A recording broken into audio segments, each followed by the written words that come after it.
take a look at Huntington Bank Field, the home of the Cleveland Browns, the home of a future number 6 overall pick. Maybe because there are a ton of rumors and a ton of smoke about the Browns possibly trading out of that number 6 spot on Thursday night when the Browns are on the clock in the first round of the NFL draft. They have 2 picks in the first round, number 6 and number 24. We'll be live with your live reaction on the WKYC Plus app all throughout the night. But Jason, with all the talk about should they trade down, should they stay put, let's look at it from a broader perspective here. They traded out of the number 2 pick last year. Yep. Is it a winning strategy? Is it the smart business move to trade back 2 years in a row? I think it depends on who's available to you and how it fits your needs, and if there's an alignment between really good best player available on the board with what you really need. And I just don't know that I see that alignment this year, which is part of the reason that I've advocated, I think they should trade back again. And I mean, I guess I'll answer a question with a question. How would you feel right now if we're sitting here talking about 6 and 39 and there's no 24? Yeah, it's possible. Had they stayed at 2 last year and taken Travis Hunter, well, now we're sitting here having this discussion about, man, they got all these holes to fill and they got one bullet in the first round to use it on. Where are you going to go with it? So now, obviously, you have to hit on the picks. Obviously, that's the second half to it, and sort of the strategy behind trading down is the draft is a crapshoot. We all know it. We talked about it. I thought Eric DeCosta had a great answer. We talked about a year or two ago during draft season about how the Ravens view it, and basically, you want as many darts to throw at the board as you can, because you're just not sure on a lot of these guys, and someone that you think might be a can't miss misses. Mm-hmm. And then there's always that 3rd or 4th round surprise or the Puka Nacua surprise who sort of emerges out of nowhere. So the more darts in your hand and the more shots you have at the board, the higher the odds that you're going to run into something. So under the circumstances this year, I'm an advocate that they should trade down. I would like to see them get picks in next year's draft. I don't think that's probably realistic, but and also it has to be, you can't go from 6 to, I don't know, 12 if you're not getting 20. Like that's if you're going from 6 to 12 and the value's just not there, well then stay at 6. So it's not just to me, it's not just a simple answer of stay or go. There's a lot more that goes into it. But under the circumstances of where I think things align, I think they should trade down. You gotta look at it too. I was gonna say we don't know how this, the Cincinnati Bengals had 10, right? They traded that pick for a player. We don't know who they would have taken at that position. Also, when you're at 6, last year when you traded down, you kind of were one of the guys who controlled the board. I mean, you had the number 2 overall pick. And everybody, and you knew who was going 1. And you knew who was going 1. So the draft really started at 2 with the Browns. So you had a little more leverage. At 6, you're up for, we know who's going to go overall, but there's 4 other picks that people have in between where you are that kind of dictate where the board is. So you have a little less leverage. And then also you look at it, it takes 2. Somebody has to really want somebody above you. And if they feel like the draft is the same way that you see it, because you're trading down, they have to see it where there's 1 or 2 people that they are willing to go up and get. So to me, it's a difficult proposition because A, you don't know what the people are going to do in front of you, and then B, we don't know the relationship with Todd Monken and Andrew Berry. We had 6 years of data with Kevin Stefanski and Andrew Berry, right? We kind of knew how they moved and, what they thought about analytics. I don't know if Todd Monken is going to go in and pound the table and say, I want this guy. Or, hey, I think I really can turn this guy into something. Or I really, really want. I don't know what that is. And it's weird and it's strange because Todd Monken probably says he don't know either. It's his first rodeo. He hasn't been in the catbird seat in terms of running an offense, having people that you think can play, and being like, I want this guy, right? So we'll see how it works and see who he really. I'll be really interested to see what they come away with, and then hear his rationale behind it, because I think he's a straight shooter in terms of he'll tell you what his thought process was after they drafted guys. Yeah, I don't think there's a straight black and white yes or no answer. I think a lot of it depends on who's still on the board at 6. Yeah. It depends on who's willing to move up and how far are you moving back. If I ran an NFL team, if I was Andrew Berry, I'd be in the business of acquiring as many blue chip caliber players as humanly possible. And if you think, regardless of position, there is a legit blue chip, can't miss, generational kind of prospect on the board at 6, then you don't trade back. You take that player, you make it work. You want those kind of guys in your building immediately, especially for a new head coach in Todd Monken, who's trying to build and establish a culture here, build the foundation of what this team's going to look like in the next coming years. If the Browns are sitting at 6, and there's no one on the board that they view as that generational type prospect, and they have a list of 7 guys graded with the same grade in that same tier at positions that they feel could immediately help their team, and they can get a deal with, let's just use Dallas, for example, and move back to 12, and they're still guaranteed to get one of those guys in the range, then sure, I guess I'm okay with that in theory. But if you think you're moving out of a spot to get a guy that you think is a better prospect, to pick up a later round pick in the future, if it's a future one next year, Jason, I'm with you. 2027 one, I'm in moving back. I'm okay with that.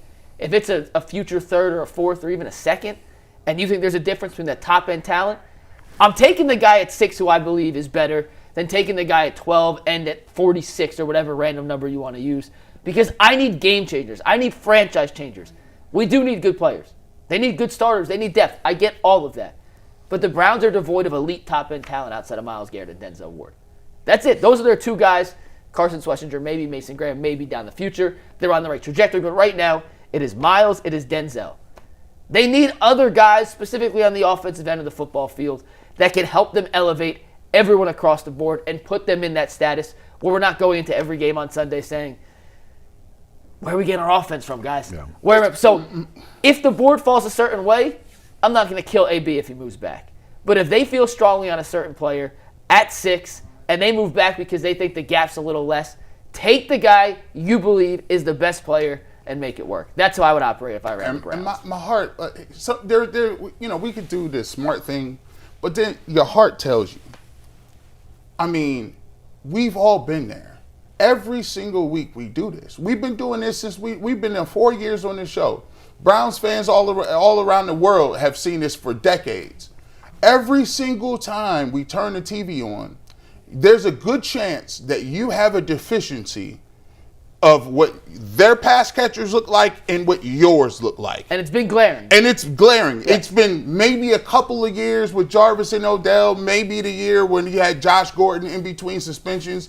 But for the most part, there's something that tells you, I would love to say, hey guys, the Browns just drafted a number 1 receiver. Yep. And we don't have to talk about that no more. Yep. And it's something to be said about drafting a guy, throwing them in there, and then actually being like, okay, well, we know we got one of those guys, and so now in the offseason, we're going to talk about how we're going to get this guy to football. And maybe you get that guy at 24, or maybe you get that guy at 12. Maybe you get that guy in the 5th round like Puka Nacua. Right. But you know where you have the best shot to get that guy? Top 10. The highest pick in the draft that you have. Traditionally speaking, historically speaking, the best players in the league are 1st overall picks, 2nd overall picks, and it gets lower and lower and lower and lower as you get further and further away. So if the Browns love a guy at 6, take him. Give us somebody to talk about.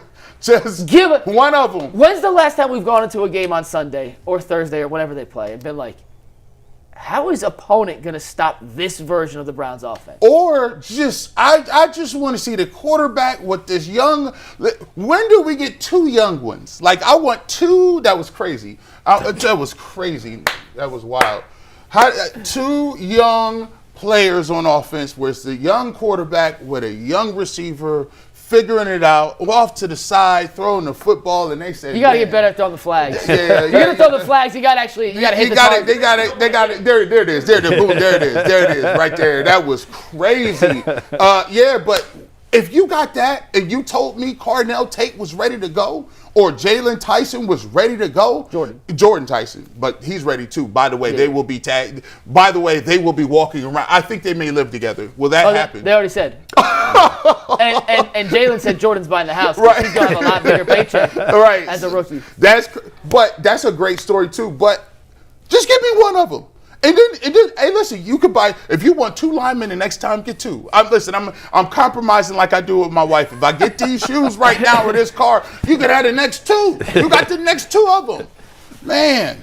Jason, does that make sense? Like, I feel like we're all saying the same thing in different ways of getting to the end goal. Yeah, you can't. It's impossible to just sit here and say, stay there and make the pick or trade down without knowing the value of what the pick is worth on the open market and what's available to you and what you need.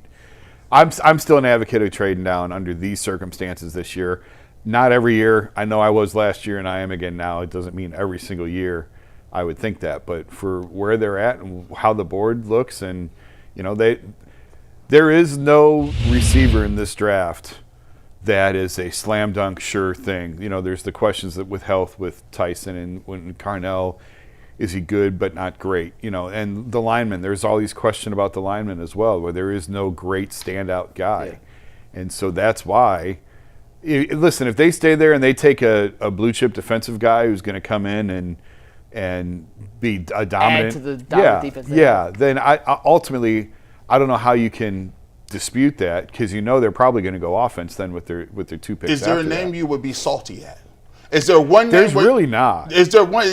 I'm trying to think to myself if there's one name that I would see where it would be like, why'd you do that, man? Of all the names that we've discussed at length over the last couple months, there's not one that would make me throw my arms up and walk off in disgust. They're all sort of viable, which is strange. Yeah. Like, usually there's one or two hot button guys. Mason Graham last year, you said you quit. But now, at least they got that off the table. I don't got to talk about defensive tackles this year. If they took a D tackle at 6, I'll quit. How about that? If they take Peter Woods at 6, I'll quit. Now I would like. Now here's the thing. Peter Woods. It would be a head, like if say they walked up and said the Browns take Ruben Bain. I like Ruben Bain. I think he's a good player.